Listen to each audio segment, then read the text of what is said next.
और जब सब लोग ज्ञान दे ही रहे थे तो हम भी सोचे कि कंगना रनावत पे हम भी थोड़ा सा एक वीडियो डाल ही देते हैं, है ना। तो यही सोच करके हम सोचे कि अब हम पर्दे के सामने वाली बात नहीं डालेंगे, पर्दे के पीछे क्या बात हम डालते हैं। कंगना आंटी का कंगन खनक क्या गया, पूरे देश में हो गया बवाल। अब पर्दे के आगे की खेल तो आप सब समझ ही रहे हैं, टीवी पे रोज़ देख ही रहे हैं। हम आपसे बात करेंगे पर्दे के पीछे क्या है। अब इस पूरे मामले को समझने के लिए हम मुख्य रूप से 3 पहलुओं पे फोकस करेंगे। एक पहलू हमारा कंगना आंटी खुद होंगी, दूसरी हमारी सरकार होगी, मेहनती सरकार, और तीसरी हमारी मीडिया, गोदी मीडिया। ठीक है। अब देखिए किस तरीके से ये तीनों एक दूसरे का हित साधने में लगे हुए हैं। सबसे पहला फोकस हम डालते हैं अपनी कंगना आंटी पे। कंगना आंटी के साथ क्या दिक्कत है। अब देखिए कंगना आंटी की जो पहली जो कुछ फिल्में जो अभी रिलीज हुई थी वो फ्लॉप हो चुकी हैं, वो उतना नहीं चल पा रही हैं जितना उन्हें उम्मीद थी। इसलिए जो कुछ आने वाली जो 2-3 फिल्में हैं उसके लिए वो मेहनत कर रही हैं। एक्टिंग में नहीं मेहनत कर रही हैं, बल्कि वो चाह रही हैं कि हमारा नाम किसी तरीके से फिर से हो जाए, ताकि लोग सिनेमा हॉल तक आएँ मुझे देखने के लिए, है ना। इसलिए वो उलूल जुलूल देती हैं बयान, ताकि हो जाए वो बदनाम और फैल जाए उनका नाम, और फिर आम जनता पहुंच जाए उनके फिल्मों के टिकट खरीदने के लिए। इसीलिए वो इतना मेहनत कर रही हैं, बल्कि और कोई दुश्मनी नहीं है उद्धव सरकार से या उद्धव ठाकरे से उनकी, है ना। अब देखिए ये काम बहुत पहले से ही कर रही थी, ऐसा उलूल जुलूल बयान वो बहुत पहले से दे रही थी, लेकिन मीडिया भी भाव नहीं दे रही थी, सरकार भी फोकस नहीं कर रही थी। लेकिन जो सुशांत सिंह के मैटर में उनका जो बयान आया है, इसमें जो है कि मीडिया और सरकार दोनों इंटरेस्टेड थे।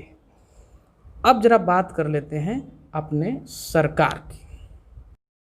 देखिए सरकार का इसमें ना मुंह में घी और दोनों हाथ में घी के लड्डू भी हैं। सरकार को इसमें 3 तरीके से फ़ायदा हो रहा है। वो एक ही तीर से, कहते हैं एक तीर से 2 निशाना, यहाँ सरकार एक तीर से 3 निशाना मार रही है। सुशांत सिंह बिहार के थे, सेलिब्रिटी थे, युवाओं में उनका क्रेज़ था और अपने दम पे बॉलीवुड में अपना स्थान बना रहे थे। तो वो सुशांत सिंह के नाम को भुनाना चाहती है बिहार चुनाव में। दूसरा जो उसका निशाना है उद्धव सरकार पे, जो कि गठबंधन कर रखी थी बीजेपी से, वो भाग गए। तो वो चाहते हैं कि उद्धव सरकार को किसी न किसी तरीके से बदनाम कर दे, ताकि आने वाले चुनाव में उनका जनाधार कुछ कम हो जाए। ये दूसरा निशाना।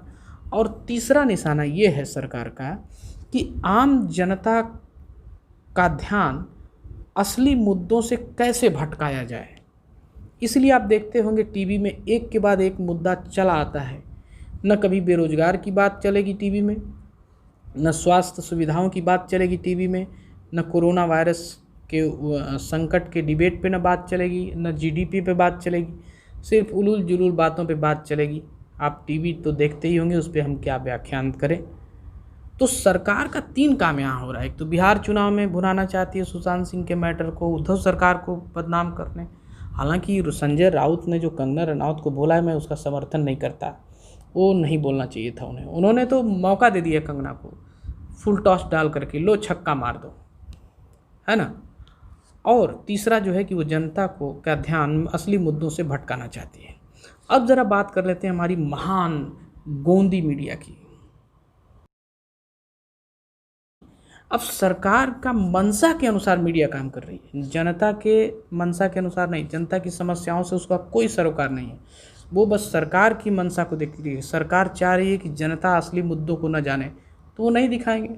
आप शाम की डिबेट खोल करके बड़े बड़े पत्रकारों की देख लीजिए, इक्का दुक्का छोड़ करके, जैसे ये रवीश कुमार हैं जो NDTV इंडिया पे आते हैं, और न्यूज़ 24 पे एक हैं, उनका नाम हमें नहीं याद आ रहा है। ऐसे इक्का दुक्का पत्रकार को छोड़ दे तो बाकी बड़े बड़े जो पत्रकारों की डिबेट आप देखिए, उसका आपके जीवन से क्या रिलेशन है, ज़रा आप देख सकते हैं। तो मीडिया अपना TRP चाहता है, मीडिया को TRP चाहिए, विज्ञापन चाहिए, तो उसी में वो खुश है। उनके पत्रकारिता अब ख़त्म हो चुकी है, उनके रिपोर्टर अब ख़त्म हो चुके हैं।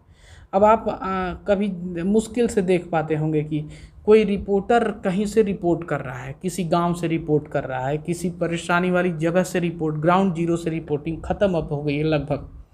सनातन न्यूज़ चल रही है, या फिर बस एक कमरे में एक एंकर खड़ा होकर के पक पक पक पक कर रहा है, कोई मतलब नहीं रह गया है।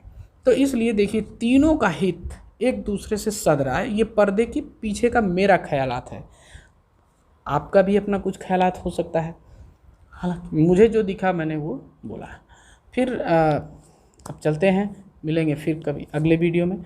नमस्कार, जय हिंद, जय भारत। और हाँ, एक बात और आपसे कहनी थी कि प्लीज़ अपना ध्यान आप खुद रखें। सरकारें बिल्कुल निकम्मी हो चुकी हैं, सरकार के भरोसे बिल्कुल न रहें। हाथ हमेशा सैनिटाइज करते रहें, धोते रहें। बाहर निकलने पे मास्क का यूज करें। कोरोना संक्रमण अभी ख़त्म नहीं हुआ है, ये समस्या। प्लीज़ अपना ध्यान स्वयं रखें। बस इतना ही कहना है। जय हिंद, जय भारत।